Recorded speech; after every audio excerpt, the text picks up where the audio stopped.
This episode of Wardogs Hour podcast is brought to you by Wardogs NFT. We are three dumb digs aiming to make a huge difference in the Web3 space. For more information regarding our Wardogs NFT project, head to our socials, Wardogs_NFT on both Instagram and Twitter, and our website, www.wardogsnftrange.com. The Wardogs Hour podcast aims to inspire people by sharing real-life experiences and what possibilities we have at our fingertips using our connections, skills and disciplines learned from our time in the military. Let's spin some mad worries and have a laugh. Hi, boys. I have a question for the men. What the fuck do you want? What is it? I can't figure it out.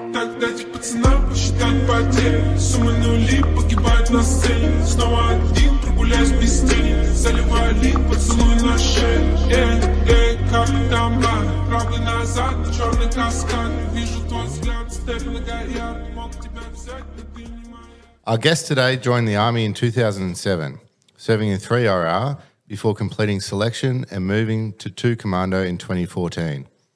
In 2017, he began his working dog career after completing the Special Operations Military Working Dog course.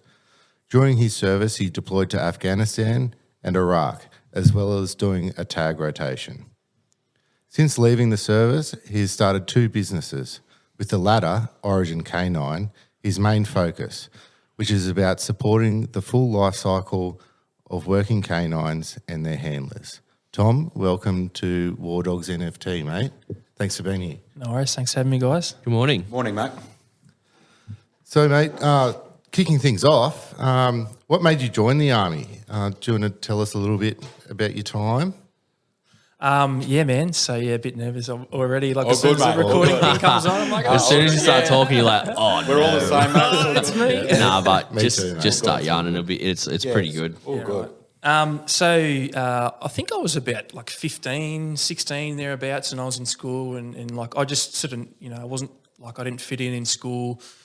Didn't have one set group of friends. I used to just sort of bounce around. So I kind of didn't enjoy school that much. It was pretty boring to me. And I don't think I did that well either. So I think it was like year 10, I wanted to drop out. Like you can drop out before your HSC. Yeah. Yep. New South Wales, you could anyway. I wanted to drop out. My dad was doing IT for the fire brigade at that stage, so I want to go to the fireys. And they were trying to get me to stay in school, and they were talking about stuff that I could do after. And my dad, said, "Oh, what about fireys and cops and army?" And for whatever reason, army just stuck in my head. Yeah. And back then, I think this was like 2004, thereabouts. Like YouTube wasn't the big thing that it is now. Yeah. So I think I went on whatever search engine it was back then, and I was like looking up army videos. And I saw these real dumb ones from Kapuka and running around with the flappy. I love that hat, though. The big boonies, or are they even worse? Like the school hat, like Yeah. the front bit Oh, with no. the flappy bit at the back. Yeah. And I don't know, I just thought it was really cool, like just watching them, like not the hat, but like them running around a Kapuka doing army stuff. They all got their It own looks really capes. cool. Yeah, superheroes. And then, I don't know, I just got really obsessed with it. Then I started looking up stuff about DRS and, classic young dude looking at the military, just seeing cool photos, and I was like, fuck, I want to be that cool. Yep. That ad campaign worked well, though. That one that they had going there. Oh, which one? The Army of the Edge? Yeah, Was that the one that you watched on the internet just then. It They was just like got you. the worst promo you could ever. Like if I watched it now, I'd probably just laugh. Oh, cringe. Yeah. But yeah, no, it definitely worked, and I just made this story up in my head about how awesome the army was going to be, and how I'd just go and kill it. Was that do you think that was pushed onto you, or like sort of guided a little bit onto you from your parents, or you just sort of plucked it out of the sky? And No, that was it. It was literally one conversation with my dad. I remember being in the living room. In the kitchen talking about it. Yep. And then that was it. I was just off. Yeah, epic. Just making up stuff in my head. And infantry straight away? You didn't have any other interests? I think I was looking at infantry to start, and then I discovered commandos. Like I probably would have known, what the SAS was and that type of stuff back then, but I didn't know about commandos and all the other different things you could do. So I was just like infantry. And then when I went in to do the recruiting stuff, I saw this stuff about direct entry, and I was like, oh wow, that looks even cooler. So I'll do that. Yeah. That was pretty much it, man. So like from the get go, I wanted to go to commandos. yeah. Yeah. Yeah, mad. And what age were you then? Ooh, when I joined, Yeah. I think I was 18. Yeah. Yeah, I would mad. have just been recently 18. Yep. Yeah, same here. Yeah, I joined when I was 18. So Good old days. Just Did you do a direct entry or on straight into infantry? So 3RR. Yeah, so I actually, because I had a partner at that time that later became my wife. There, now my ex-wife. Your weight. My wife. my wife. Join the club. Yeah, the dead weight. Yeah. whoa. So I'll let it that out. Mate. now I ended up I did the reserves first. So I tried to go direct entry to commandos, but I was too young at the time, and looking back, I was just a complete idiot. Oh, yeah. Until like probably after my military career. Oh, yeah, that's relatable on every level. Yeah. So I just went into the reserve infantry. Yeah. Went to a Choco unit, did Kapuka and IETs, and then I transferred to full time after I'd done the initial training, and then that was my first posting was actually Singo. So I went, do you know TSP, like the training support? Yeah. Guys, I did did a that. stint there That was too. my first posting before I went to 3. You did a stint there. I did a stint at TSP. So that's straight after your IETs or before? Yeah. Well, I did one before as well. Yeah, you did. Went to I'm the only one that didn't get to do it. Damn it. Mate, it's not the highlight of a military career. For anyone that's getting posted to TSP in the future, fucking good luck with that. Have fun.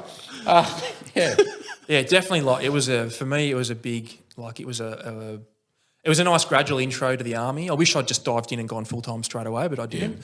Like going to TSP, I got to see things from a different perspective behind the training curtain, so to speak. But like that was also a dumping ground for like some massive retards. So there was plenty of useless cunts. Sorry, am I allowed to swear in this? Yeah, fucking oath. There was plenty of useless cunts at that unit as well, but some awesome ones as well. A few of them which I'm still friends with today, who are like going, doing stuff in the business world as well. So Epic. Mad. Yeah, and it is, doing that enemy party thing gives you a different perspective. We'll give you a little tiny snippet of a taste of fun stuff. Mate, all I there want to would do be. is get the fuck out of there. Tell you. Surely there would have been fun stuff there. Yeah, would they get you to do fun shit? I was like, I don't know.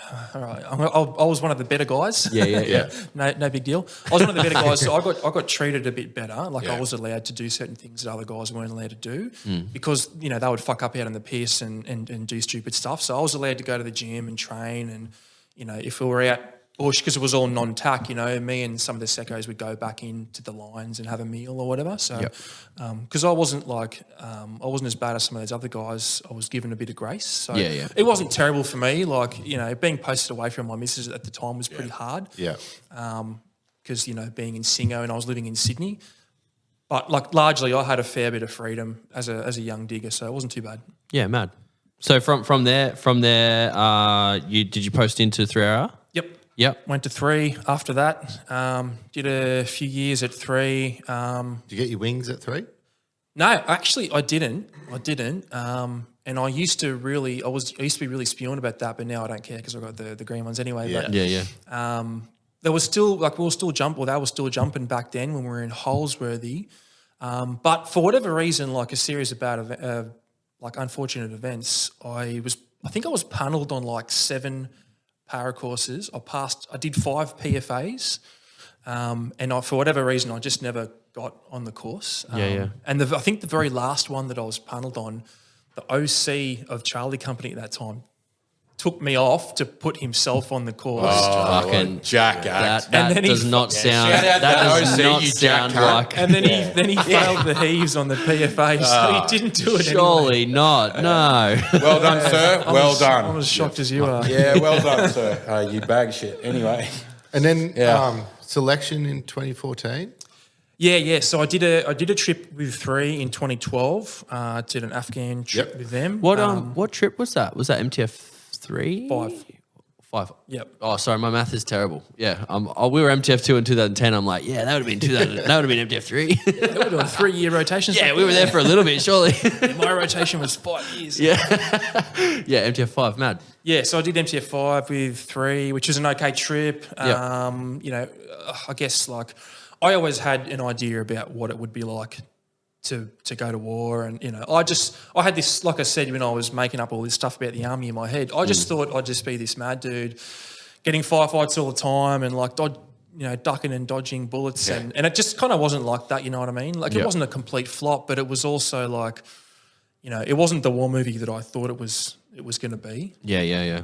And it was, you know, we definitely had some interesting experiences, you know, seeing some of that violence for the first time, like, you know, like treating my first casualty, you know, seeing people been blown up and shot and all sorts of stuff. So, and you know, being exposed to IEDs and stuff, that was really interesting for me. And yeah, I guess that was about it, that trip. I just did the trip, wasn't quite what I thought it was going to be, but it was okay, and then came home and... Well, by MTF5, was that predominantly out of TK?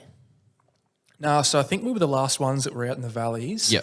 So I was in the Chora Valley. What patrol base? At Mirrorwise? Mirrorwise. Yeah, cool.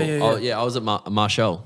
Oh, that So was a bit Marshall still further there? South. Yeah, it was still there when we were there. Yeah. We went down there a couple of times. Yeah. It was pretty fucking rogue down there. Yeah. It was just a cesspool The of... fucking the A&A that we had in our second half of our trip were fucked. Like they were fucking terrible. As in like useless bad skills or just morally corrupt and or just all the above. I mean just real fucking dodgy cunts as well. Yeah. You know, and they built that Wahab. We went up to Wahab at one point. Oh, down to Wahab because down to Wahab. Again, right? So it would have been past Marshall. Yeah, so went to they Wahab. built that Wahab. So they were like half there, half at Marshall, and then they would kind of just change around. So you'd get cunts who had just been there by themselves, and then they'd come into our base and like trying to then like sort of be told what to do by us a little bit, and they just did not want a fucking bar of it. It was rogue down there. Yeah. Like we slept just outside the Hesco basket walls. I think that was a bit of an insider threat at that time early in that trip. That's where Jonesy, our cook, got done during that trip. Yeah. Yeah, and then down at Wahab later on in that trip, we had 3 of our guys shot and killed. Yeah, fuck. So there was a massive insider threat like for years. Yep. So, but yeah, down there at Michelle. All right, I'll give you. I said I wasn't going to tell any worries. Yeah. I don't know if this is much. I don't know if it's much of a worry, but we were doing a valley clearance at that time, and I was in mortars. You know, we were launching a couple of balloons. Weapons. that sort of stuff. I know I like this bloke. Mortards. Yeah. And the guys that were doing the valley clearance, I think they nabbed a bunch of dudes and brought them back to Michelle, and they were being processed or whatever, and this like. What are those big containers? The shipping shipping containers, hot as fuck. They're all just in there, just sweating their rings out. Yeah. And there was one guy that was having like kidney failure, and we're just like, oh fuck, sorry, bro. You probably it probably ain't your day. But anyway, the Afghanis were like, interrogating these guys and asking them questions, and I was walking to the toilet one day, and I went into where the showers were, and the A&A guys were in there with one of these suspected Taliban. I don't think he was probably just some local guy in the wrong place, wrong time. Yeah. And they had him on like one of those plastic chairs, and they had these electrodes. Whoa. No bullshit. Literally like electrocuting like the full movies. This dude, yeah, full on. And and I was like, it was like I sort of opened the door, bros look at them, they look at me with the things in their hand, and I just kind of backed away. I was like, it's like the Guantanamo of Afghan, eh? Yeah, I was just like, just do your thing, bro. Oh. And then I went and because I'm a good boy, I'm a teacher's pet, I went and told the dudes, I was like, I think they're like killing that dude in there. Yeah. And then they confronted him, and they were just like, fuck off, we can do what we want. And so that's the rogue. Yeah, it was a bit rogue. They were just rotting down there doing what they wanted. Yep. Yeah, fuck. Wowzers. Yeah, that's there's a bombshell for everyone. That's a good yeah. Yeah, they're like, what? Allies wouldn't do that. That's But there was plenty of stories. I mean, throughout the whole time of when we've like caught them trying to do their own little fucking execution shit. You know what I mean? And have to jump in and stop them. So I mean, they were fucking. I'm sure they were a lot worse than that while we weren't there. Oh, mate, 100%. Yeah. And, obviously all this stuff in the news, which I won't, go into. Yeah. But, I mean, I think for some reason people think that just because they're on our side that they're the good guys. Like, No. these guys have been killing each other for a long time before we got there, and they'll be doing it for a long time after we leave. Centuries. Fucking Yeah, oath. we'll probably be back there in a few years, partnering up with the Taliban, fighting Someone else. some other. Yeah. There you go, boys. I'll tell you what, they've got, There's they've got a bit of an arsenal as well now, eh? You heard it here first. There's the carrot for all the boys that are still in. Might get a trip in 2 years. So. Hold on, boys. Hold on. Deployments are only around the corner. And so when you were there, did you have any exposure to SF or 2 Commando? Yeah, actually I did. So we had, I think it was Alpha Company, 2 Commando. Oh, obviously when we first got there and we went into TK, there was Rotation 17, which was Delta Company, which I was later a part of. And I had a bunch of mates from 3RR that were in Delta Company, and I saw them, big beards and all that sort of stuff, and I was like, wow, that's really cool. And then we went out and did our trip, and they went home. And then the rest of the time it was Alpha Company, 2 Commando. And then they came out to our base a couple of times to stage and, go and do jobs. And this is pre-Helo crash, the same night that our guys got shot. So that was interesting, always interesting to see those guys. We didn't really interact with them or talk with them much. They sort of kept to themselves. Then a couple of times, a few SASR patrols came out as well. So RS was out there with his guys, and they were pretty friendly. They came and spoke to us and stuff, and talked about SF and selection or whatever, and they do their recruiting drives and stuff, and that was good. And I think the only other real exposure I had was if they were doing jobs in the valley. So we'd be up on the where the helipad is. Yep. Might be up there doing a range shoot or on a patrol, whatever. And then, they'd fly in. We'd see them fly around the valley, and they'd land somewhere, and all this dust, and we could even if they weren't shooting suppressed, we could hear some gunshots going off, and then the choppers would come back and pick them up, and I was like, fuck this. Fucking oath. Yeah, well, that's it. We I should be doing that. Yeah. as mortars at Marshall, we were tasked to look after the LZ. Yeah. And so every time you'd hear a helicopter, it'd be like, oh, righto, we got to fucking go out there and get some food off a helicopter or whatever, And so every now and then you'd hear the Black Hawks come up the valley, and you'd go out, have a look, and there'd just be like 5 or 6 Black Hawks just ripping up low as fuck to the green zone. Yeah. Just ripping up the middle of the valley, and you just see the cons. You see them in there, just looking at you, like maybe give you a little wave. You're like, yeah. They're like, that was me 2 trips ago. Yeah, you're like, yeah, the boys. But yeah, so yeah, and I'm pretty sure impressive. that was the SAS. I'm pretty sure that was SASR that was doing that, because I think at that time they were mostly operating around Uruzgan, whereas 2 Commando were down in Helmand a lot, I think, and doing a lot of stuff with the DEA. So, Cool. Yeah, that was 2010, 2011. Yeah, sounds right. Yeah, so maybe even 2012 and 13, I think. Yeah. Yeah. Would you say that was your inspiration to then go on to Special Forces, from seeing those guys and thinking, I want to be a better soldier, I want to do, or not necessarily better, but I want to do cooler shit in the military. I want to become the 6-figure dig. I want to go on to do, these cooler deployments and do that kind of stuff that you saw as a regular infantry soldier. For our listeners that, are regular infantry soldiers at the moment, sort of was that what inspired you, mate? Yeah, big time, man, especially being on ops. And like I said, there's obviously a degree of frustration if you're an infantry guy and you want to do more, and you should be doing, I should be doing this and we should be doing that. Which is the case, and I still believe firmly that we should have been doing certain jobs back then to free up SF to do other things. Oh, man, like I don't mean to cut you off, but yeah, when we had interactions, especially with 2 Commando over there, they're like, why the fuck aren't you guys doing this stuff?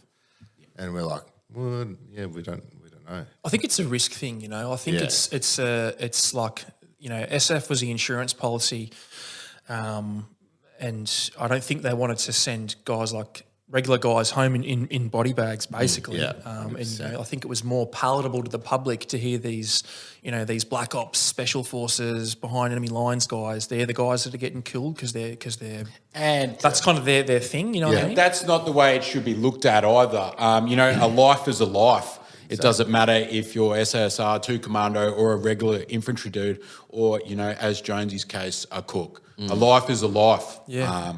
So Exactly. I'm big against that kind of thing. If a job was made easier for Special Forces boys by, engaging more infantry operations, which is what they're there to do. You're engaged in combat. That's your sole job. And if you ask any infantry boy that, all three of us here are, and all the listeners too, that's what we want to do as well. So I strongly disagree with that marketing campaign of that. Yeah, big time. Which is what it was, mate. That's all it was. It was a marketing campaign. Yeah. Because obviously we were losing a few lives back then as well, which is exactly. disappointing. Let's move on to then you go for selection. Yeah. So I came back from Afghan pretty bitter and twisted. I had a bunch of run-ins with some hierarchy when I got back. Yeah, good. Yeah. Because we moved from Sydney to Townsville in order to do that trip. So I was. I bet you loved that. You know what? I was really against it in the beginning, and then when I got up there, I was like, it's not so bad. Yeah. It was a bit of fun, and got out in the piss and just act like still a million times better than Darwin. Yeah, from what I've heard, I've been up to Darwin since leaving, and it's epic. But when I was in, I was like, "Fuck this place!" Like because you're constantly surrounded by army, and you feel like your work's never over. But yeah, anyway, so I got back from that trip, bit bitter, butted heads with some hierarchy and stuff, end up getting out of 3, went to the Chocos for a little bit because I've forgotten, I think it was because I was being a bit loose when I got back. They didn't want to sign my SF app. Or I think there was one of those, we're not releasing anyone for a selection. Yeah. I think it was one of those scenarios. So I just got out, went to a Choco unit, literally just marched in and was like, I think I even said, hey, look, I don't want to be your friends. I just want to put my SF up in. You guys are just going to help me get there, sort of thing. Yep. And I trained up, worked as a labourer, got fit, and then went and did selection 2014, passed, did the Rio, and then did my first stint in the unit on tag. That was in posted in 2014. In fact, the day I posted in was the Link Cafe siege. Oh, yeah. And we were on tag. The guys in Daughter Company had just certified. We hadn't been through the Certex to get certified. Yep. But they all had. So we weren't on call. So we didn't go in for that. But the other guys who were already qualified, they did go in. They, all that sort of stuff that they spoke about in the news, they were standing by or whatever. Yeah. So with that, I heard from some of the boys that was over with us that then got into 2 Commando that you guys had like the kill house all mapped out and was just training on that all day. Is that what they were sort of doing, practicing? I'd say. I'm not sure what I can say about that. Oh, yeah. Okay. No, Yeah. that's all right. But Always ask the questions. I'm just not sure how much they want to, people to know what they did or didn't do and who was ready and what sort of ready. Yeah, a bit of post military OPSEC, maintaining that. I can appreciate that. Sorry about that one. But for those who would have plenty of listeners that would have heard about Iraq and Afghanistan, but do you want to tell us what tag actually, what their purpose is, what it is, and what your job is there? Yeah, so I'm going to totally butcher this when it comes to dates and whatnot, but I think back in the 70s, if you've heard of the Hilton bombing, the Hilton hotel bombing, Yep. I think there was a bomb in a rubbish bin. I think it maybe even killed a police officer or someone else. But anyway, that was basically the catalyst, I think, for the Australian government to go, we need a national counter-terrorism response that's sort of beyond the scope of the police. And that was in the form of the military. So that's when they started talking about domestic counter-terrorism and tag east and west. And I couldn't tell you the year. I think, it may have even been like 1998, or it could have even been a little bit later than that. They raised tag east. And I think they even already had tag west, which is obviously SASR in Perth. So TAG stands for Tactical Assault Group, and it's about hostage recovery and resolving terrorist incidents on Australian shores. That's beyond the power of the police. That's correct, eh? Essentially, it's like another layer of countermeasures, I guess, to a terrorist threat. Yep. Not necessarily like we were better than the police, but it was it's better than the police. Well, I don't want to say that because Just throwing it out there to all my police friends. Yeah. Look, I mean, TAG never had, in my opinion, a real operational job that put the capability to the test. They had I think it was a Pong Su, maybe the Perth guys went and boarded that vessel. There's been a couple of little things like that, but we've never had to assault a stronghold and shoot a bunch of terrorists and save the day sort of thing. Whereas, police tactical groups do that stuff all the time. That's their bread and butter. So, I'm actually like some guys in tag would love to say that we're much better than the cops or whatever, but I'm not of that opinion because I don't think we were tested in that environment, whereas they do it all the time. Yeah. And I mean, look, Well, it was more like a bigger situation that tag would come in for. Is that correct? Because I can't remember.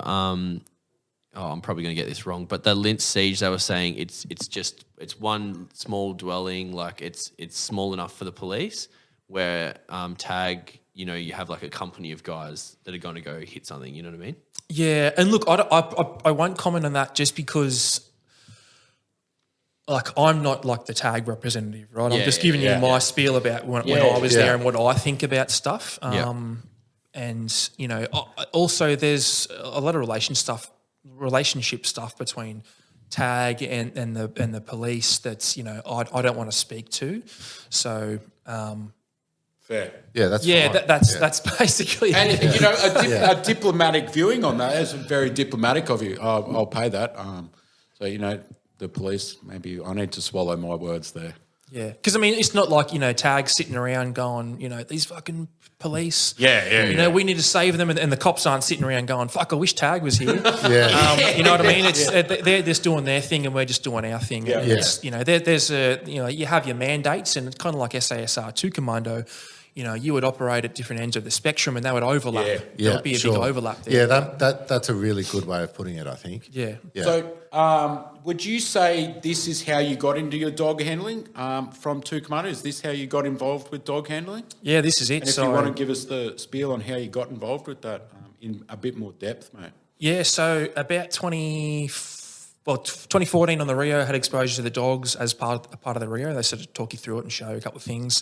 2015, I got to see the dogs on tag during exercises and whatnot. And then 2016, went to Iraq, had a couple of dogs over there, so I got to see them a little bit more, but I wasn't really very directly involved with them. It wasn't something that was overly interesting to me.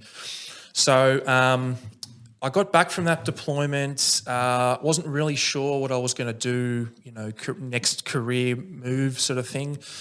And a friend of mine who was in the dogs at that time suggested I come down, and I was like, whatever, bro. Maybe I'll think about it sort of things. Because I still wasn't sure what I wanted to do, if it was snipers or dogs or whatever. And then there was another Iraq deployment coming up, and for whatever reason, I think something piqued my interest in the dogs, and I went, I'll give it a go. And I turned down that second deployment and then went on to the dog course. Went down there and did some OJTs, helping with animal husbandry around the kennels, that type of stuff, and learning a bit of basic learning theory and capabilities and whatnot, and running through with, the guys who were down there. And then that led into the course. Did the course for a few weeks, run through all the different capabilities, what the mission sets were, normal learning theory, the same sort of stuff we did on OJTs, handling skills, obedience, bite work, and decoying, and how the skills are used with the different roles in each company and the the different missions that the unit fulfills. And past that, barely. I actually barely passed it. There's a longer story here, which may not be the topic for this podcast around mental health and all that type of stuff. But essentially, my life was spiraling out of control at that point. Like mid dog course, it was. I reckon doing dog course was the best and the worst thing I've done in the military. So. Really awesome because there was a good group of guys and the course content was awesome, and it was learning new skills and dogs and fun and being a commando and that sort of stuff. But at the same time, in the background, my marriage had collapsed after that deployment in early 2017 and I developed a really severe depression, and basically I was getting up in the morning when I was on that course, like at max capacity, you know what I mean? I was just severely depressed and barely functioning. So every day I'd come in, have to be in that course environment where it's quite stressful. 2 Commando is stressful enough as it is in order to, to perform. Then have this depression on top, and I was angry and I was frustrated and I was clashing with guys. So I actually scraped through that course, given that I had all this other stuff happening in the background for me. So I'm really thankful that I did Because I was going to leave. I was going to just pull off the course and just fucking get out of the military because I was just so fed up with the way I was feeling. And a couple of friends of mine I spoke to were like, no, just, see it through and then you can decide what you want to do after that. So I finished it and then I'm glad I did finish it. Yeah. Yeah. And what do you think it was that helped you get through? Mate, but that's, again, this is a bit of a rabbit warren. And I know that's not why I'm here, but No, that's all right. my mental health journey after that point, it actually got a lot worse. And then in 2018, I actually tried committing suicide. Yeah, shit. And then, the trying to integrate back into the units, being in rehab and, my mind was just chaotic, I was like, oh, I'm better. Oh, fuck, I'm not better. I'm not better. And then guys are like, is he better? Is he not better? I went back to the platoon and ended up just leaving in 2019. They just let you go. Oh, nah, look, it's a funny one, and like I've heard some guys talk on podcasts and stuff who were injured or wounded or had whatever illness or injury in the military, and they had a great experience, right? And I had a really shit experience, not out of malice, not because they were like, oh, you're a weak cunt, or we don't believe you or anything like that. It was just the unit just kept moving, it just kept going, and the military is not exactly the most emotionally intelligent place to begin with. Yeah. It doesn't have the a great nuance for mental health and those type of delicate topics. So really, it was an absolute. My rehab was just a complete shambles, and like I said, there was no malice in it from anyone, but I would just be like left to my own devices for weeks and weeks. Yeah, it could have just been way better. Yeah, exactly. And like to the point where I think the last 3 months of my career before I went on long service, I would literally rock up to the back gate, scan my ID, I'd spin the gate from the outside, and then I'd just get back on the train and go home. I say on the train because I had my license suspended for speeding. So, I felt like a complete fucking loser at the end of my career. And then I actually didn't rock up for the last month, like at all. Didn't go to the base, didn't scan on, nothing. And no one noticed, no phone call, no nothing. And that was basically, that's how I left the military. So, and I guess that kind of ties into, the whole business side and how personal a journey business can be, especially transitioning from the military, especially if you've had a shit transition from the military. Yeah, well, let's get into that, man. So, so you get out, things aren't going too well. So what was your next step? What did you want to work with dogs, did you think, or you weren't too sure what you wanted to do? I did actually. I wanted to work with dogs. I took a bit of a stock of what my skills were and my attributes were from the military, and good point that everyone needs to take away there. I think. Yeah. Work to your strengths. 100%. And I'll even there's a little bit here when I'll talk about some advice that I've got, and I'll go a bit deeper into that. I just was like, well, what's the most tangible, palatable, marketable skill that I have? And I thought, well, that's dogs. Yep. And a lot of the time they're better to deal with than humans. Look, dogs are the easy part. Dogs are actually that's my opinion. I prefer hanging out with dogs than some people. Yeah, so. Yeah.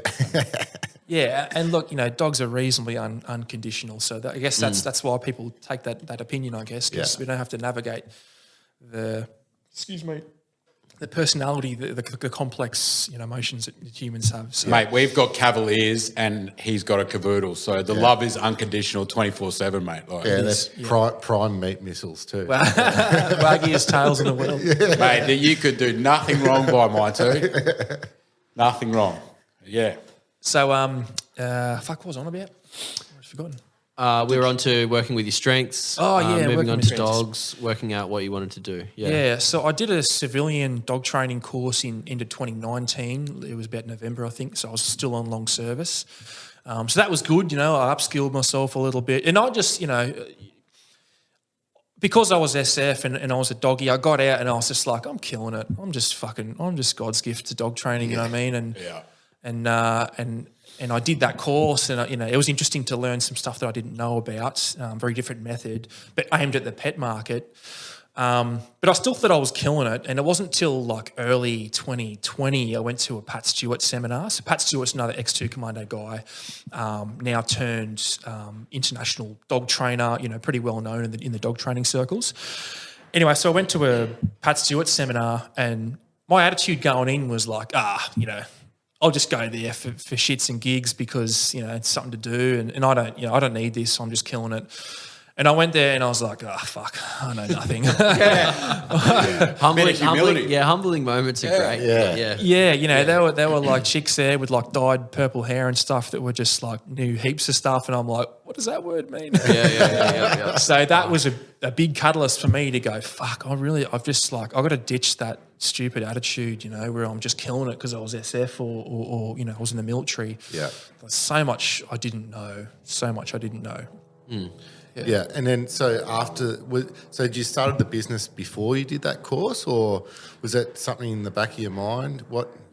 Yeah, well, when I was down in Melbourne on that course, I was at a homestay as like for my accommodation, and there was a part of the course where they were talking about business, and I think that night I went back and I was thinking about it, and I went onto the ASIC website and went to the register page, and I remember distinctly sitting there with my phone in my hand, and I had the little button there that said register or whatever. I'd filled my details out, and I thought in my head I was like, I'll do it tomorrow. And a little voice went, no, don't do it tomorrow. Do it now. Just press the button. And I pressed the button, and then I registered the business, and I went through, for about an hour or two before that, I was sitting there with a bit of paper, drawing up logos, and it's like when you're going into business, I just got to have a sick logo, cool name, and I'm fucking, bam, business. Where's the money? And then you've got to try and work out who can do the logo for you. Like, fuck, I get hit up by so many people. Like, hey man, you're a tattoo artist. You'd be able to do a logo. You're like, sorry man, like that's not what I do. Like, graphic designer. Don't touch me. Oh, but yeah, you know what I mean. Like, the design stuff, that stuff, I mean, that's pricks my little ears up. But yeah, straight away, the just even trying to work out what you want to do for that would be like, fuck. Yeah, and that was my focus back then. I've got to get a cool logo because that's what a business is. This is marketing, Anyway, then that registering your business is probably a key step. It's only I think you can do it now for $559. I've seen it for that's the first step to starting your business. I think you do the name for free. Oh yeah, to get an ABN, the ACN or whatever it is. Yeah. Oh yeah, it's cheap as chips now. Like people spend that on a night out on the piss. 100%. Like you can register a business. I mean, I've spent easily $700 on a night on the piss, but you can register a business and start doing something for yourself for simply a night on the piss. Yeah, I mean, in the scheme of things, what's $500, $700? If you've thought about it and you've planned it out, you're already prepared to spend that money. Yeah. So like big time, pressing the button, and as simple as that moment was, me sitting there with my thumb hovering over it, going, "Oh, should I just do it? No, I'll do it later. No, fuck it, do it now." Yeah. And then that was the birth of my next 2.5 years until this day. You know what I mean? Yeah, and I reckon if I delayed pressing the button, and if I hadn't done it, I might not have done it. Yeah. Or I would have done it very differently, maybe. I don't know. So that was actually a bit of a pivotal moment. See, I like to try and live by that sort of just make a decision. Just don't sit on the fence. Make a decision, and you know what? If it's a wrong decision, just reevaluate it and just change it slightly. If it's wrong, you know what I mean? Yeah. But if you're sitting on that fence and you're too worried about pressing the button or making a decision, or when your fucking missus is like, I'm hungry, and you're like, what do you want to eat? She's like, I don't know. Fuck me, that pisses me off. Mate, but you know what I mean? Just make the decision, you know what I mean? Mate, if I had to press the button on all of the businesses I've ever thought about, I probably wouldn't be sitting here. I'd be sitting in Dubai, just killing it. But just simple ideas. But yeah, you know what I mean? Just by actually, and if it is wrong, just slightly adjust, and you can still kick on, and you haven't lost any sort of ground. But you're losing all the ground by not doing something. Even failure in business is still success. So, you learn your best lessons from failure in business. There's no shame in failing. If you look at some of the greatest businessmen that have ever existed, they've all gone bankrupt. They've had failed businesses in the past, but what they've done is never repeat those same fuck-ups or failures. Yep. They just move on. So, making the call at the time when you think about it is the right thing to do almost 100% of the time. There is no failure. It's all about perspective. Yeah. I mean, look at Warren Buffett. He only made his first mill when he was like 50, 60, something like that. You know what I mean? And now he makes them too easily. Hey, He'd drop $1 million and be like, "Oh fuck, what was that?" Yeah, shout out Warren Buffett. Just flick us a mill, mate. Come on, bro. I could be wrong, but I'm pretty sure Berkshire Hathaway, which is the name of his company. that was a textiles company that was actually ended up being one of the worst performing companies in his portfolio. Yeah, and I think they kept on to the name as a bit of a lesson. I could be wrong, but I'm pretty sure. We'll definitely fact check. Yeah, that'd be good. Yeah, we'll have to fact check that one. Don't be spreading misinformation. That was Thomas. That was Thomas. Yeah. We're going to call him Bok. Some Black Hawk landing on our house. Book of knowledge. Hey, Woz, how are you, mate? Yeah. So this registering, that was the Stoic? That was the Stoic dog. Yeah. Yep. Yeah. So what was that all about? Like the name or the registry? No, well, the bit, like what was the business about, and then, like where did the name come from? What was your focus during that time as to what you wanted to achieve?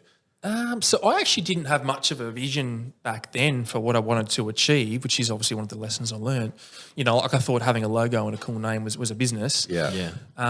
Mate, all I wanted to do was just do stuff with dogs. That was it. Because I, sort of backtracking a bit when I was in the military and I was talking about that mental health sort of stuff, I lost my dog career at the same time that my military career ended. I left the dog cell early. So I always had this thing where I was really spewing about losing my dog career. So I wanted to weigh back in, like, how do I contribute to the dog world again? How do I get my pride back? How do I lose this thing that was taken away from me or that I lost?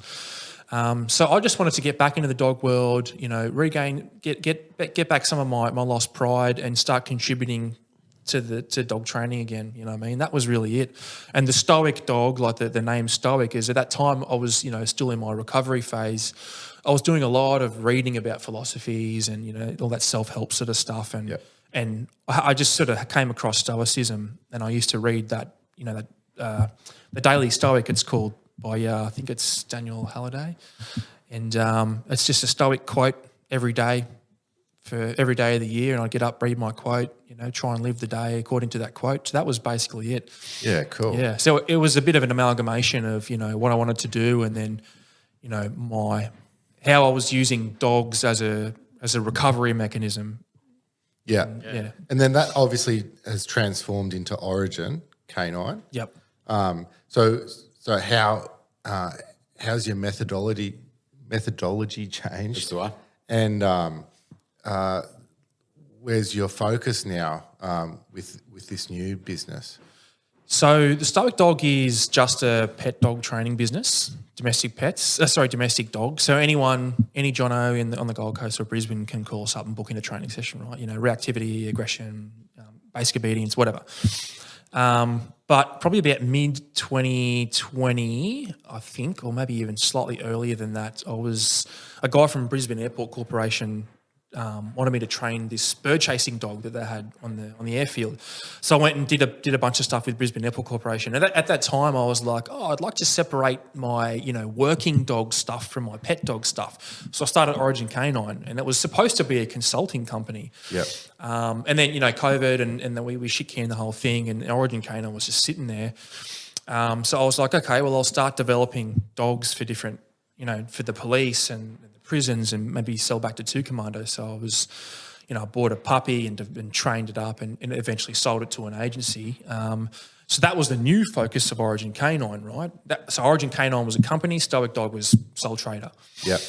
And then to make things easier, I just joined the 2 businesses. So the company name was Origin Canine and the trading name was the Stoic Dog. Yep.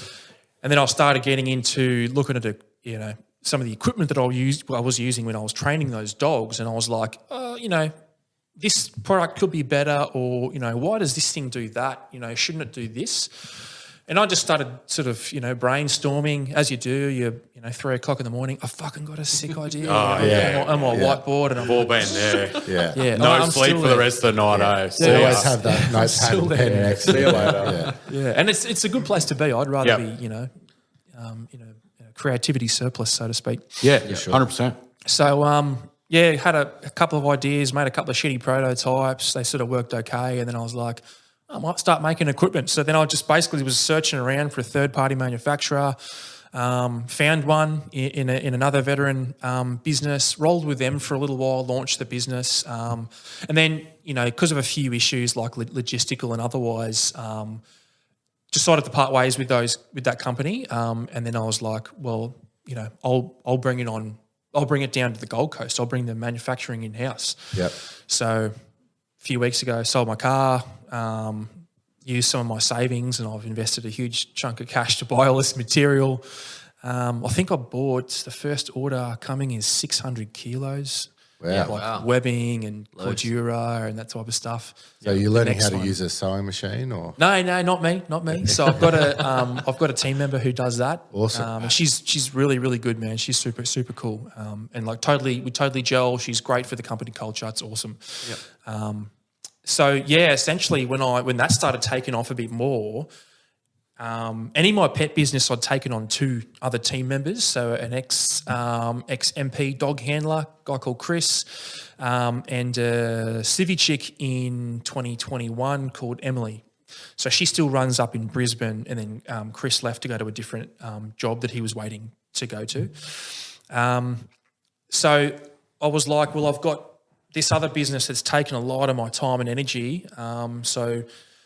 And the stoic dog for me was just is a bit of a distraction, as much as I do enjoy it. So I sort of had to cut my losses and go, I'll just focus on one business. Yeah. Because it was just so much stress. 2 businesses for that long. One business is stressful as it is, let alone mate. 2. And I was burning out really hard. Really, really hard. Like I had separate finances, separate marketing, separate clients. You know, it was just a complete shit fight. So I was like, nah. Cut my losses, just concentrate on the one that I enjoy more and that I think has the biggest growth potential. Yeah. So that was actually a hard decision. Oh, for sure, man. Yeah, And, big you know, time. when you've got a young family, like it's when you're trying to do your own thing, but you also really want to have that work-life balance as well. Like, yeah, it's not easy. Yeah. And you're ditching the original baby business as well. You're like, oh, you know, I started this. I don't really want to, you know, end it this way. Yeah. I think that's a hard thing to do as well. You're like, oh, man, it's Yeah. over for the original. But it's also the stepping stone into bigger and better things as well. Yeah, and that's the way I look at it, man. Yep. Like I'm like, you know, that was the lesson, the lesson learning business. Yeah. And there's certain things I did with that business that I wouldn't do again. Yeah. You know? And look, I will go back into pet dog training with Origin Canine, but I'll do it very differently. Yeah. You know, I'll just train the dogs and the clients that I want. My target market will be, you know, pretty skinny. Like I'll really narrow it down. You know, some of the things that I won't travel. I'll get them to come to me. All that type of stuff, right? So, you know, it was niche, more demand, oh. Yeah, 100%. And it's, you know, it's more on brand for what I'm trying to achieve. You know, and that's why in the intro we're talking about the my vision statement supporting the full life cycle of working canines and their handlers. Yeah. I wanted something that was a bit broader, where I could have more of an effect on the community. Whereas previously it was to raise the standard of servicing and equipment provided to working canine handlers. You know, that's a little bit narrower, but I reckon I can have a much broader effect on a smaller market if I have a broader vision, if that makes sense. Oh, and it's a great way of putting it. Like your new statement for sure. Yeah. Like it is more encompassing of what you're trying to achieve. Yeah, and it might sound petty to someone that's listening to this. That's like, oh, you know, vision statement sounds like a bit of wooey, but you know, ideally, your vision statement and your mission statements, they should dictate everything in your business. You know what I mean? If there's an end state, there's a place you're trying to get, and if there's a guiding principle, that's going to help dictate everything that you do from the bottom up. Yeah, how are you going to achieve your goals and success if you don't know what they are? Yeah, big time. And they're constantly changing if they're not written down as well. Oh, you have to write it. If it's not, so I do a business coaching course at the moment, and the guy says if it's not written down, it's not on this planet. It doesn't exist. It's so true. Because man. I mean, even without even noticing, you can change the goalposts in your own brain without even, you know, like I'm saying, like without even noticing. Yeah. You look it back on the paper and you're like, oh fuck, that's way different. Yeah, exactly. And you know, it's important to me now to know these kind of things. Yep. Yeah. So, and have there been any big lessons learned or big moments of failure that you've discovered. COVID. Yeah, pretty well, much COVID would have fucking been tough for you. stitched everyone. Not, you know what? Like, I only lost 4 total clients from COVID. Oh, that's Yeah, awesome. wow. Like at the very, very beginning, like it was like March, April 2020 sort of thing. That was it. Other than that, it was no drama. Epic.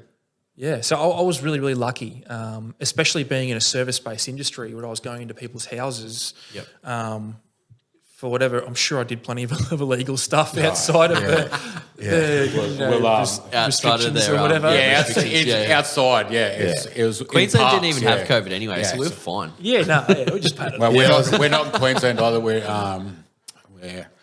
offshore somewhere. By Yeah, we're international. Oh, yeah. Yeah, what's that funny little We're island filming off this in Queensland? Mexico. New Zealand? No, yes. No, they're even My worse. missus Kiwi, she's going to kill me for that. Kia ora. But yeah, like massive learning lessons, man. Like COVID, no drama for me. Oh, dude, I don't know, man. I should have written something down. Look, there's plenty of things. Maybe the most recent one is I tried a few months ago when I was like trying to kickstart the Stubbock Dog again before I decided to bin it. I tried to do like some email marketing. Because I was like starting a group class because I was like, group class is more money, I can affect more people, hourly rate, that sort of stuff. Yep. And I didn't have like a Survey Monkey or email chimp or whatever. MailChimp, yeah. I didn't have any of that, so I just had like my regular email. So I just literally went So you into just my like- thing, mate. I just copy pasted my entire email list, put it all in the 2 category. Oh, so they're all just CC'd as well. They're not CC, but they can all see each other. And I sent this big email out, and like most people, what's the open rate on email? Fuck all, right? Most people didn't give a shit. Most people didn't open it, but a few people wrote back, were like, "How dare you?" Yeah, like, people take don't me like off that, this eh? list. Yeah, so like people's privacy and security was a much bigger issue than I thought, and I didn't know the difference Fucking between hell. How's their BCC form? and Just go, I'm going to sell your email to one of these telemarketers now because of that. Thanks, bro. Yeah, and I'm like, oh, look, fair enough. If I got some spam email and I wasn't happy Yeah. that my list was on, I think it was like 200 other people on the list. I was Yeah, or 350 or something. I was like, I probably wouldn't be too happy with that either. But I will also, I don't know. And people got to realise it's just an email. It's not your home address, Like if that had my home address on it, I'd be filthy. I mean, the problem that we've had with MailChimp through our tattoo studio is it because the emails now are smart enough to pick it up that it's come from a marketing program. It just goes straight into the junk. People don't even see it. Really? So I mean, like, I'm almost thinking like, you know what? If like, because obviously these 200 recipients would have been either ex-clients or friends. Yeah, or they're all current or ex-clients. Yeah. So the thing is, I'll be like, mate, you've had my services before. Surely you should trust me enough that like I'm sending you an email. Get off my back. Like I'm trying to. I didn't go into it that much. But yeah, I was like, Whoops. And I'm like what's the word I'm after? Like I'm very sensitive to social, situations, and I'm one of those like, you have to like me sort of guys. Yeah. So when people wrote back and they're like, how dare you, remove me. Cut you, yeah. Oh man, every time I opened my phone, I was like, oh fuck, I don't get another fucking email. And I was just spewing for like a full week, I reckon. I was like, so On the apology train, Yeah. Well, I'm also very stubborn, so I purposely didn't apologise. I was Yeah. like, oh, look, thanks for your understanding, with my fuck up with the BCC thing and the CC. And Just no sorry in there. Yeah, I like that, I might use that a little bit. I was like, I've got to get 1 inch. So just give me a little bit. Yeah. Get some mill back, Sweet. 100%. So where do you think Origin will be, say, in 5 years' time? 5 years. Or what's your goals? Yeah, what's your goals for Origin to be in 5 years' time? Man, so I guess the reason I changed the whole, support the full life cycle of working canines and their handlers is I'd love to have like a training program for, people that maybe want to go into the military or police as a bit of a preparatory program. So like training handler skills. Cool. Learning theory, those sorts of things. Maybe even do some more development stuff for working dogs. So train working dogs and sell them. I'd love to help handlers and their dogs transition out of service. Yep. So whether that be in the form of a charity or, you know, like a transition course that was, you know, funded by their agency or, I just want to contribute to this community as much as I can. Obviously, the equipment side as well. That's my main focus at the moment because that's the bread and butter. But look, 5 years from now, I'd love to expand so that I'm covering the full spectrum of that life, the full life cycle. From puppy to retirement for the dog, and then from pre-course to post-course, post-career for those handlers. Yeah. And I'm sort of still exploring what that's going to look like. Yeah. Do you find, just a topic question on that, handlers and their dogs, the handlers get very attached, like emotionally, to their dog as well in service? So big time. is that what you're trying to do, is transition both out? Because obviously there's an attachment there. Oh, I wouldn't necessarily make sure that they can retire together. Yeah. That's an internal process that Okay. they go through. You know, the dog goes to certain people as a priority. I think, first handler and, second handler, whatever it is. So no, I wouldn't specifically make sure that they retire together. Yep. But I would like to make sure that the transition was smoother. And if they ended up in the handler's hands, then that's great. But yeah, to answer your question, yes, like you bond a lot with your dog. Yep. Because they're a sentient being; they have emotions like we do, yeah. and you definitely pair with each other. And I've got a question. So, do dogs get skittish or like shell shock from being on deployment and all that sort of stuff? Like, I mean, we obviously have our own little issues with certain things that we've seen or done, overseas. Do dogs just going around just biting people, are they enjoying that, or do they get scared, or is there any sort of like evidence? Do they get over it? Is there any sort of evidence of them like being wig outs afterwards? You know what I mean? Definitely. Yeah. I mean, I've never had that experience. I never had my dog overseas, so I never had that direct exposure to that type of stuff with my dog. Yeah.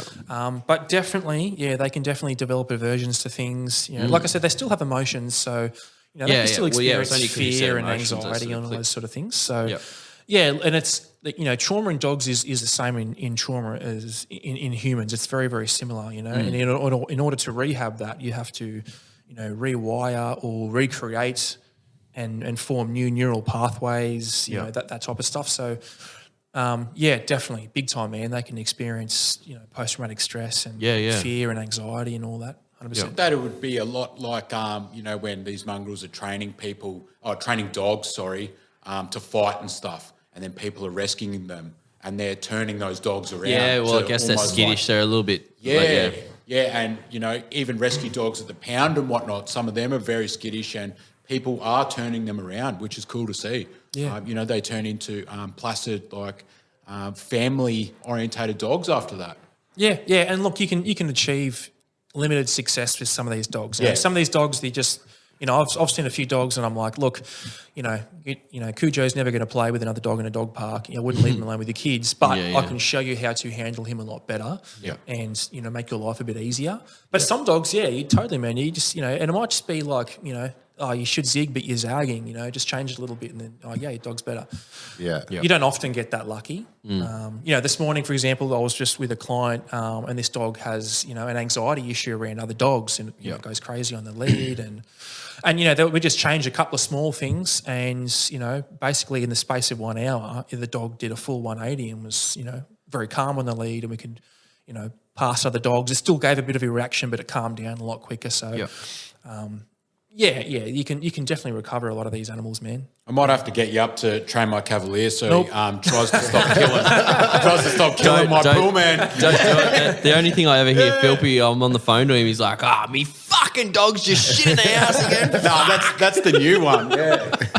My 9-year-old cavalier I'm actually getting a dog. little staffy. Yeah, so I mean, I work, sort of semi big hours, but I want to have him real good and just be able to take him around other dogs, and my mate's got kids and shit. So, but basically that's all just puppy years, puppy stage sort of. You just take them around everything so they can experience everything, so they don't really sort of get as scared. Is that right? Or to a degree, I won't go into the technical parts of it, but essentially when they're a puppy, that's the best time to do a lot of the exposure work. Ironically, in the stage that they say to keep your dogs inside because of the vaccinations and whatnot, That's what we call the critical period. Yeah. Perfectly. But they're animals. Like, at coincides the end of with the day, they're fucking animals. Like, animals are pretty robust things. They're reasonably robust, but I mean, but parvo's not really forgiving. yeah, like parvo's no joke. Exactly. Like especially up north, like we are very concerned about parvo.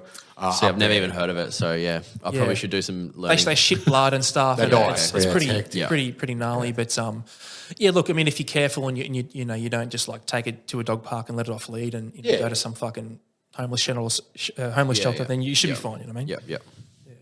Yeah, nice. So, dude, as we're starting to wrap things up, for any digs out there, like, do you have any advice for anyone who would be transitioning and looking to starting a business when they get out? Yeah. So you obviously preloaded me with this question, so I took some Awesome. notes. Love it. Yeah, beauty. A bit of a note taker. Do you want like 1 point, 2 point? Right, you Mate, do go whatever for you gold, want. mate. Yeah, I mean, the more sort of knowledge, like the wealth of knowledge is so as much as you want to give, really. Okay, I got 12 points. yeah, Beauty. that's good. I'll try- Awesome. Jesus, I'll try and bang them out. The title is NFT Wardogs Advice. Yeah, beauty.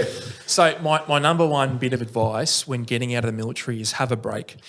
So take that time to have a break post-service before you jump into your next venture, right? And, my little subcategories here is acknowledge your career for what it was.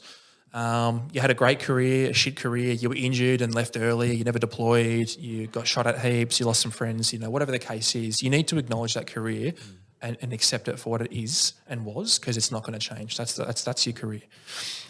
Sort out your admin. So just get all your basics sorted, your health insurance and your I don't know, paying your rates or, moving to a new city or whatever the transition thing is. And definitely, like, you've got to let go of the baggage. So if you've got baggage from your time in service, and this is easier said than done, but like mindset-wise, you need to let go of your baggage. Yeah. Like you'll encounter people in the business world that you're in the service with that you fucking hated because some personal reason, right? Yeah. You kind of have to let that go. Like there's people out there in the dog world and in the business world that I was in service with and I don't like. Yeah. But I don't sit here and say, he was a fuckhead back in the day, whatever, he fucked this up. Because it's, It's a vacuum, isn't it, the military? It doesn't serve It's anyone. counterproductive. Doesn't You've get got you to let anywhere. go of that Agreed. army mentality. Big. Second point is to get to know yourself. This was a massive one for me, right? So all through my career, they talk about the quiet professional in SF. Like I was neither quiet nor professional. So like I've just been a big gob off the whole time. I was loose cunning out on the piss and I just do stupid stuff and I complain about things and I'd want to do the cool stuff and skip the boring stuff. So like having understood who I am as a person post-military has helped me accept what I'm like, right? I'm a little bit ADD, not very detail orientated, but I can do stuff and I can act and I'm okay like that. I'm better in social situations than I am at doing spreadsheets, for example. Yeah. So I just work to my strengths. Yep. And like 3 ways you can look at doing that is just, if you're listening, just Google this shit. So there's the DISC profile, D-I-S-C. It's a behavioural profile. Just go and fill out a free survey, seminar, whatever it is. The Myers-Briggs personality test, and there's the Flippen profile, F-L-I-P-P-E-N. There's no funny story there. The guy's name is Flippen. That's it. There is a kind of a funny story. I know a they bloke. call me Flippin' Phil. Because I flip off all the time. Flip out, Phil. Okay, it's not about flipping off. I was inverted. Third one is make a plan, right? Have a personal plan, have a financial plan, and have a business plan. Yeah. No matter how vague or how detailed that plan is, have a rough guide to where you want to go and how you want to get there, right? And break it out. As simple as breaking it down to a 1, 5 and 10 year plan, break each year down into 12-month increments. There you go, there's your plan. Number 4 is invest in your education. Yep. So you need to get some proper formal business education, whether it's an online course, do a business coaching course like I do, and I'll give them a plug. It's called the Entrepreneurial Business School. A guy called Bruce Campbell runs it up on the sunny coast. Awesome course, amazing. Another ex-2 Commando Delta Company friend of mine, Pete Waring, he's one of the coaches up there. Can that be done online or? It's in person. Yep. Yeah, Even better. Over the course of 12 months, I've just signed on to my second year. Awesome. Number 5, you got to have a market.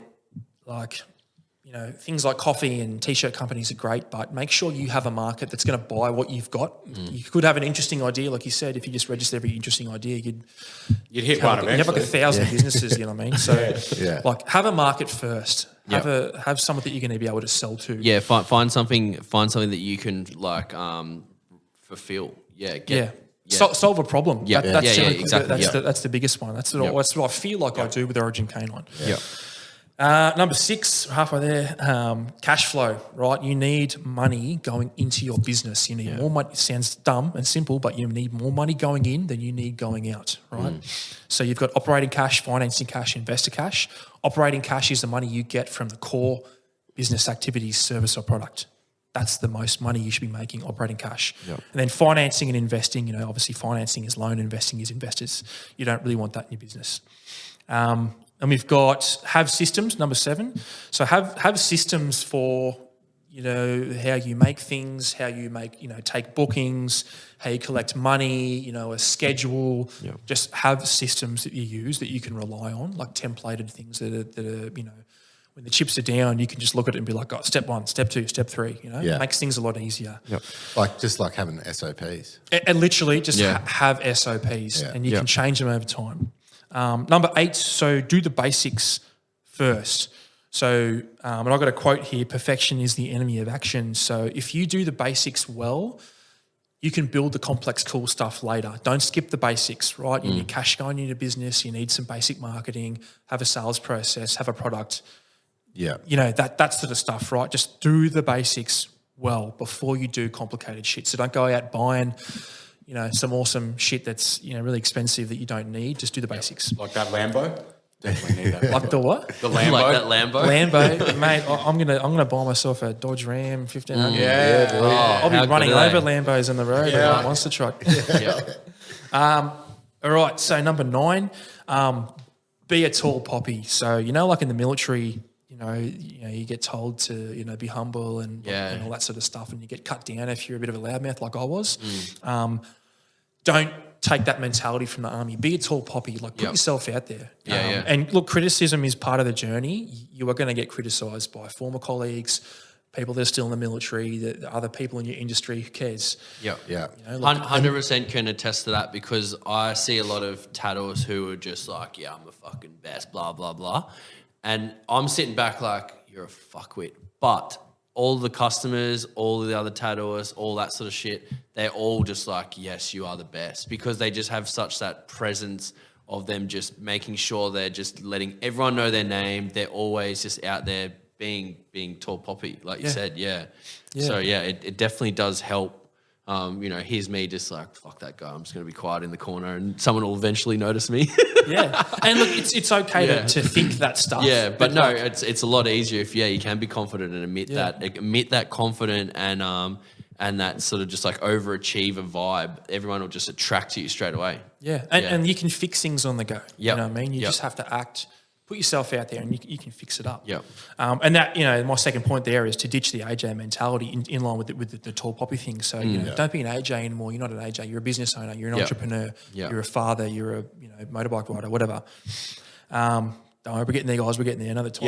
Leaving your bag unzipped doesn't mean the platoon's dead. I just saw that on a meme page this morning. Actually, this but I mean, you can't leave your bag unzipped. You might fucking lose something out of there. Can I just say one thing about the military and civilian life? You know that knockoff points is not a real thing in civilian life. No one gets you in one room and goes, all right, guys, this is what we did today. My mate does. He's got a he's got a lawn he's got a lawn maintenance business in Melbourne, and he looks after all of like high end gardens and shit. And he goes, I do Friday points, I do this, I do that. And I'm like, bro, you've been out for 10 years, cunt. Like, get over it. Like, it's okay to take stock of where you are, but like every day you're like, right, this is what happened today, and this is what we're doing. He goes, no, mate, me boys love it, trust me. And I'm like, fuck, you're off your head. I hated in the army. I was like, let me guess, we're starting at 9:30 tomorrow. Like, It was PT at 7 Are we doing PT? For the 400th day in a row. What a surprise. There's always that one wanker who has his hand up at the end of it. If you put your hand up at final parade and ask a question, you're a fuckwit. Jog back onto rifle company, mate. Get the fuck out of support company. Sod off. Oh, I hate that. Yeah. Final points. Fuck off. So, well, I've got my final Yeah, points. yeah, right? yeah. Last three. So number 10 is to be disciplined, right? So has to be. like still maintain your health, the basic sort of stuff. You don't have to be like a mad health nut, but just have a bit of consistency in your lifestyle, and definitely. And you need some boundaries. So be disciplined with the boundaries, like your knock off time. Yeah. How often people can have access to you, that type of stuff. You're not on call anymore. Like make your own boundaries and have rules for the way that you operate. Massive advocacy. Like we touched on before, it's very important to have a work-life balance. Yeah, big time. Otherwise, I mean, what's the most valuable time for you? Sorry, the most valuable thing, in my opinion, it's your time.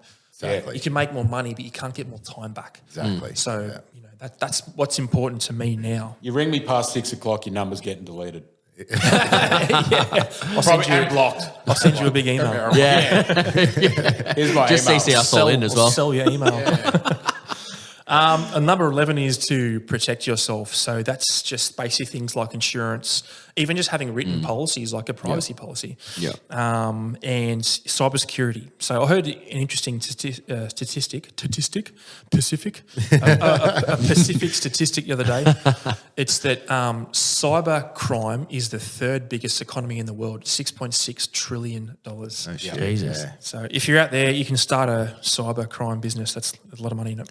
Yeah, or you can go down the ethical side of things, of coding and, ethical hacking too, because as you just said, there is massive money in it. But I think that there's more money in the non-ethical. So 100% is. There's do the non-ethical stuff.